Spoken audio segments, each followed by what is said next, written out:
Bonjour, bienvenue dans le studio de Dukascopy TV à Genève. Aujourd'hui, nous allons parler de la Chine et de ses perspectives économiques à long terme avec Dr Marc Laperosa. Il est savant et maître de conférence à EPFL à Lausanne. Bienvenue dans le studio. Merci. Nous observons pour le moment la chute du marché boursier et l'engagement de la Banque populaire de Chine à dévaluer le yuan. Compte tenu de tout cela, quel est votre point de vue sur l'économie chinoise? Je crois que nous devons traiter ces deux questions de deux façons différentes. D'une part, le marché boursier recule et d'autre part, nous observons une dévaluation du yuan. Parlons tout d'abord de la chute du marché boursier. Le premier point à mentionner est que, avant de reculer, le marché boursier a en fait progressé de façon importante. Donc, si nous regardons le niveau qu'on avait il y a 12 mois, nous allons voir que nous ne sommes pas très loin de ce niveau. C'est le premier point. Le deuxième point est que, quand nous parlons du marché boursier de la Chine, nous devons comprendre qu'il y a un rapport assez limité entre le marché boursier et l'économie réelle. Je préfère comparer le marché boursier de la Chine au casino, où on a beaucoup de joueurs. Mais la victoire ou la perte ne dépend pas de l'actif sous-jacent. Donc, c'est un point. Vous avez également un mouvement assez erratique du marché boursier chinois, parce que les gens qui jouent sur le marché boursier ne sont pas professionnels, comme c'est le cas des autres marchés boursiers. Donc, c'était votre première question. Et la deuxième question, la dévaluation du yuan. La question est de comprendre ce qui se passe et pourquoi le gouvernement chinois et la Banque populaire de Chine ont décidé de dévaluer le yuan. Il y a peut-être deux façons pour le traiter. Le premier point est de comprendre si cela rend l'économie chinoise plus résiliente, plus concurrentielle. Et le deuxième point est de comprendre si le gouvernement chinois voudrait être une partie du panier des droits de tirage spéciaux du FMI.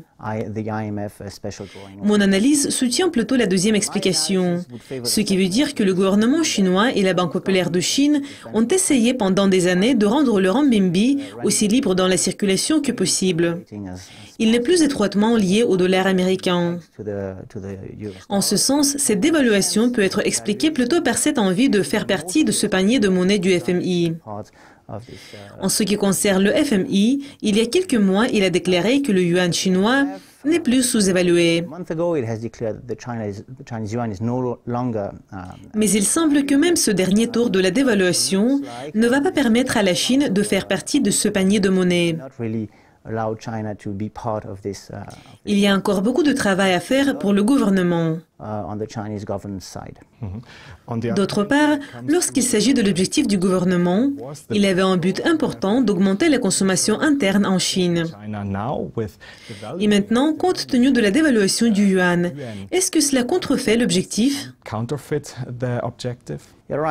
C'est vrai. Si la devise est sous-évaluée, vos importations évidemment seront plus chères. Donc on se pose la question si c'est contre-productif. Si vous lisez ce que le gouvernement chinois voudrait faire, et vous venez de le mentionner, il voulait stimuler la consommation interne du pays. Donc, on peut donner un argument que les importations plus chères vont faire les consommateurs chinois acheter les produits nationaux. Vous pouvez argumenter que c'est un moyen d'inciter les consommateurs chinois à acheter des produits pertinents des producteurs nationaux au lieu des produits importés. C'est d'une part. Évidemment, si le yuan est sous-évalué, c'est plus facile d'exporter. Et c'est toujours très important parce que même si les exportations nettes n'apportent rien à l'économie chinoise en termes de croissance, cela permet à de nombreuses sociétés de maintenir les emplois. Et nous ne devons pas oublier que la priorité du gouvernement chinois est de maintenir l'ordre social. Et dans ce cas, ce qui est vraiment nécessaire, c'est que si on a des entreprises capables d'exporter, et si on reste concurrentiel, cela permet de maintenir les emplois et par conséquent assurer l'ordre social. Donc, tenant compte de tout cela, nous ne devons pas oublier que les autres marchés, surtout ceux européens, reculent cette semaine parce qu'ils perdent l'espoir que la Chine pourrait être la force motrice de la croissance mondiale, ou qu'elle pourrait stimuler la croissance. Donc, quel est votre point de vue à ce sujet? Croyez-vous qu'il y ait une nouvelle période de l'affaiblissement économique en Chine? Ou bien la Chine va toujours soutenir la croissance mondiale?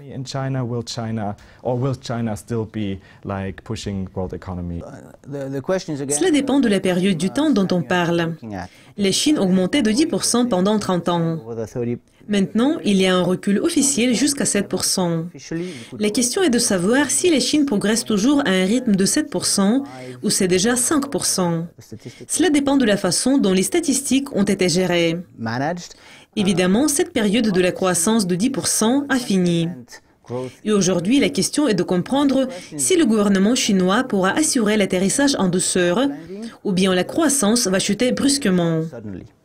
Comme je l'ai déjà dit, le gouvernement chinois ne peut pas se permettre d'avoir un atterrissage brutal parce que si trop d'emplois sont supprimés, cela va créer des tensions sociales et les tensions sociales iront à l'encontre de cet accord de base entre le gouvernement chinois et la population.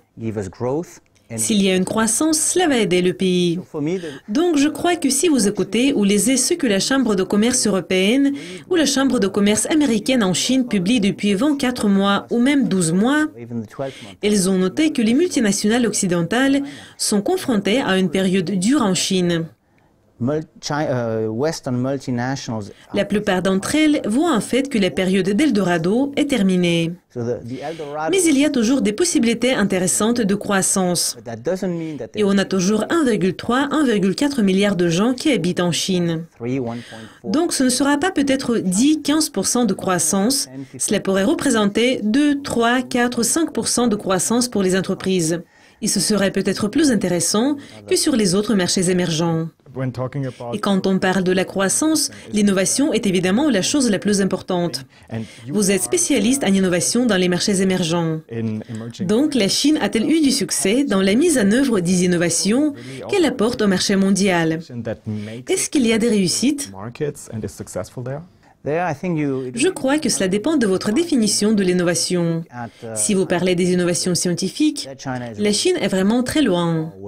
Il y a des projets très ambitieux pour avoir certains secteurs de l'économie, tels que la nanotechnologie, la biotechnologie, pour être au premier plan de la recherche et de l'innovation scientifique. Mais cela est stimulé par le gouvernement et cela va prendre beaucoup de temps. Si nous parlons des entreprises, leurs innovations ne sont pas de très haut niveau dans la plupart des secteurs, mais ce qui est en fait plus intéressant, c'est que l'innovation a lieu au niveau des modèles d'entreprise ou au niveau des processus. Ce qui veut dire que comme ces entreprises ont été sous une forte pression, elles sont en concurrence en matière de prix, elles essaient d'entrer plus vite sur le marché ou tout simplement elles innovent à l'aide de nouveaux modèles commerciaux. Et l'entreprise la plus intéressante dans ce sens est probablement Alibaba. Alibaba change constamment ses modèles d'entreprise, introduit toujours des innovations à ce niveau. Donc, en un sens, c'est une société de services. Elle n'est pas au premier plan de la science, mais elle est toujours très novatrice. Et je crois que c'est un trait caractéristique de cette étape. Si vous demandez au PDG d'une société chinoise s'il procède aux innovations, ils vont dire qu'ils n'ont jamais eu besoin d'innover parce que le marché progressait lui-même. Donc, ils n'avaient pas besoin d'investir dans l'innovation, au moins pas dans l'innovation technologique. Mais maintenant, il y a ce besoin pour la plupart des entreprises. On a également certaines entreprises très intéressantes et très innovatrices comme Huawei. Huawei propose des produits très innovateurs au niveau technologique. Je ne sais pas combien de sociétés comme Huawei il y a en Chine, mais je crois que pas beaucoup. Mais c'est 2015. Et quel est votre point de vue sur une voiture électrique et l'innovation dans le domaine des énergies alternatives? En ce qui concerne une voiture électrique et des batteries, il y a une société BYD, Build Your Dream. C'est Warren Buffett qui y a investi. Il croyait beaucoup à cette société. Ça n'a pas eu un grand succès, aussi bien que les énergies renouvelables. En termes d'innovation, les énergies renouvelables ne sont pas une grande innovation. Mais ce qui est vraiment intéressant, c'est qu'aujourd'hui, la Chine est un pays qui a la meilleure base installée pour les énergies renouvelables. Et chaque année, le pays met en œuvre de plus en plus d'installations de production de l'énergie renouvelable. Donc, ce secteur se développe. Ce n'est pas en fait l'innovation, mais peut-être à un certain moment, vous aurez une innovation au niveau des processus. Ce qui est clair, c'est que la Chine n'a pas de choix que d'être au premier plan de l'innovation dans ces secteurs à cause des problèmes environnementaux énormes auxquels le pays est confronté. Dr Marc Laperosa, merci beaucoup de votre participation et d'avoir partagé vos points de vue avec nous. Merci. Merci d'être avec nous. Restez à l'écoute de Yucascopy TV pour apprendre plus de nouvelles et voir plus d'interviews exclusives. Pour le moment, au revoir.